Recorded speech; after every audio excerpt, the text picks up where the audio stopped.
चालू स्त्रीसोबत प्रेम करणे योग्य आहे का? नमस्कार मित्रांनो, आजचा विषय थोडा गंभीर आहे. अनेक वेळा माणूस प्रेमाच्या आहारी जाऊन योग्य याचा विचार करत नाही. पण संतांनी नेहमीच आपल्याला विवेक, संयम आणि सत्याचा मार्ग दाखवला आहे. संतवाणी सांगते की ज्या नात्यात प्रामाणिकपणा नाही, विश्वास नाही आणि चारित्र्याची शुद्धता नाही, त्या नात्यात खरे सुख कधीच मिळत नाही. जर एखादी व्यक्ती सतत फसवणूक करत असेल, एका व्यक्तीशी निष्ठावान नसून अनेक ठिकाणी संबंध ठेवत असेल, तर अशा नात्यात प्रेमापेक्षा दुःख जास्त मिळते. संत तुकाराम महाराज म्हणतात की मनुष्याने नेहमी सत्य आणि सदाचाराचा मार्ग धरावा.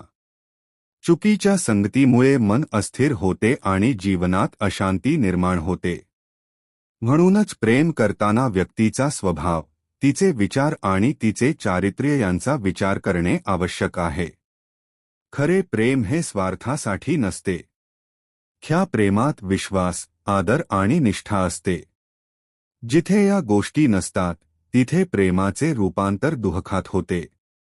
म्हणून संतवाणीचा संदेश असा आहे की आपल्या आयुष्यात अशा व्यक्तींची निवड करा ज्या तुमच्या जीवनात आनंद, विश्वास आणि सकारात्मकता घेऊन येतील.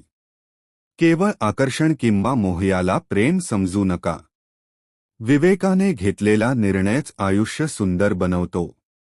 शेवटी एवढेच, जिथे सत्य, निष्ठा आणि विश्वास असतो, तिथेच प्रेम फुलते आणि जिथे फसवणूक असते, तिथे दुःख जन्म घेते. धन्यवाद.